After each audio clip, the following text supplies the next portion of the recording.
What's up everyone, Joseph Parker here and you're watching Boxing Social.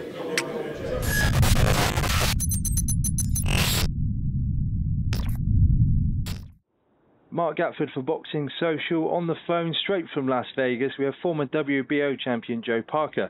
Joe, how's Vegas treating you today? I understand you're on the way to a strength and conditioning session. Yeah, good morning from Vegas. We're actually we're on our way to training. Pumped for the day.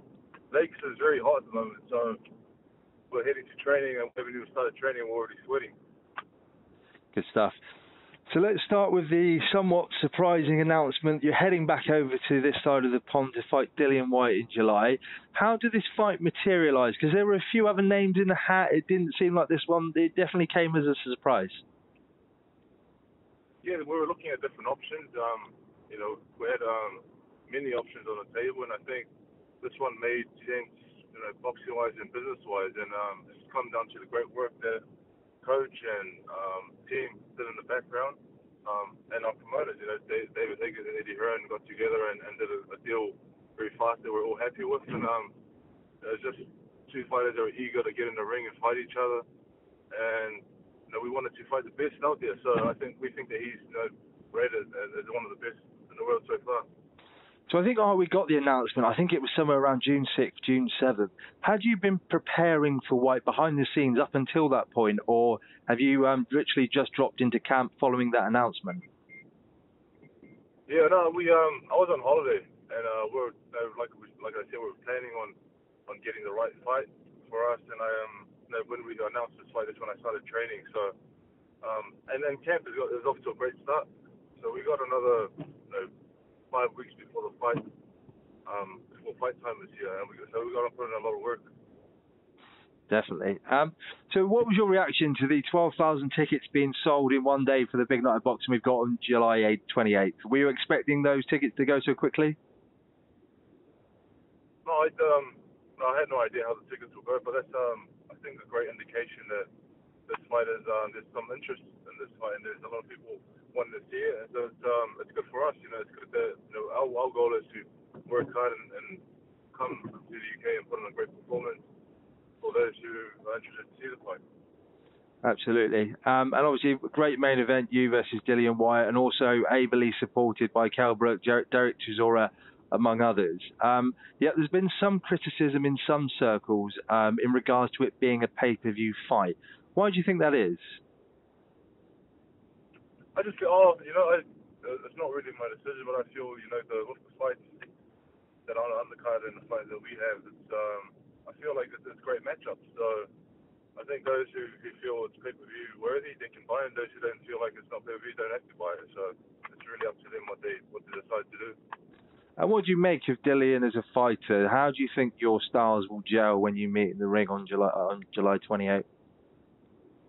I respect him as a fighter and what he's achieved so far. I feel like he's a fighter who keeps busy, throws a lot of punches in the ring. So I think when our styles come together, I think his style matches me perfectly. I can box him and I can fight him. Whatever happens, I'll be ready for it. Just moving on to obviously your last fight with Anthony. One thing I noticed during the Joshua fight week was your composure when you were dealing with the media scrutiny right up until when you got into the ring in front of 75,000 people. You seemed to be relaxed. You seemed to be enjoying the occasion. Did nerves kick in at any point during that week? Because it didn't seem like it. Not really. To be totally honest, I think the work that we've done with our team here in Vegas, leading up to the fight, we do everything we can to get myself in the best shape. And once you're in good shape and once you've done everything you can, you sort of relax. And you're sort of you're calm before the fight, and all you wanted to do is fight. And as long as you're well prepared, then everything is good. So there was not really many nerves. It was just excitement and trying to take it all in and then appreciate and enjoy the occasion. And when you did sort of take it all in and, as you say, did enjoy the occasion, is there anything you take from that whole experience that you can sort of use and capitalise on in the rest of your career? Yeah, just how we approach the event and how we approach the fight. We will still sort of carry on and do the same thing, but from that event and what I took out from it was from the fight itself is that next time I'm not going to leave. I'm going to leave saying that I left everything in the ring. With that fight, I didn't really leave everything in the ring, and maybe that's one of my regrets. But it's learning and it's gaining experience with each fight, and now I know what to do with fights moving forward. And in regards to the fight itself, what do you think went well in the fight? Is there anything you can pick out that went to plan, and then anything that maybe didn't go quite to plan? I know you just touched on maybe not being busy enough in the rounds. Yeah, I feel like the work rate wasn't the best. That I could do more, and also as Joshua mixed it up and did what he had to do, and sort of boxed a lot better than we thought he would. So he was the better man on the day, but we'll be back. What's your actual assessment of Joshua's speed, power, and ability? Yeah. Is he rightly being talked about as the best heavy on the planet? Well, listen, he's up there for a reason. He's a champion. He's got 3 belts, and he is the top for a reason. Who are you picking if Joshua Wilder fight does get made? I reckon it'll be a very close fight. It'll be a tough fight for both fighters.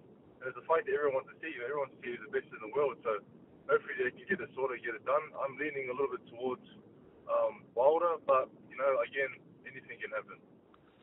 Do you think Wilder can outbox him, or do you expect Wilder to, if he does win, knock him out? I feel like both fighters are great. They can both box. They can both move. They can both punch. I feel like when those two get in the ring, it'll be a knockout. Finally, Joe, Vegas is more known for its distractions than a place to exercise discipline. What attracts you to training over there, out there in the desert? Oh, firstly, my coach and his family live here, and so we have a great setup here that we find works for us. We have a gym set up. We got our strength and conditioning. We got doctors, neuromuscular specialists. We got everything set up here. So as much as it's a distraction for other people, for us, it's a place where we can focus, where we can stay on task and put in some work to prepare well for fights. Joe, I really appreciate your time. Thank you very much for speaking to Boxing Social.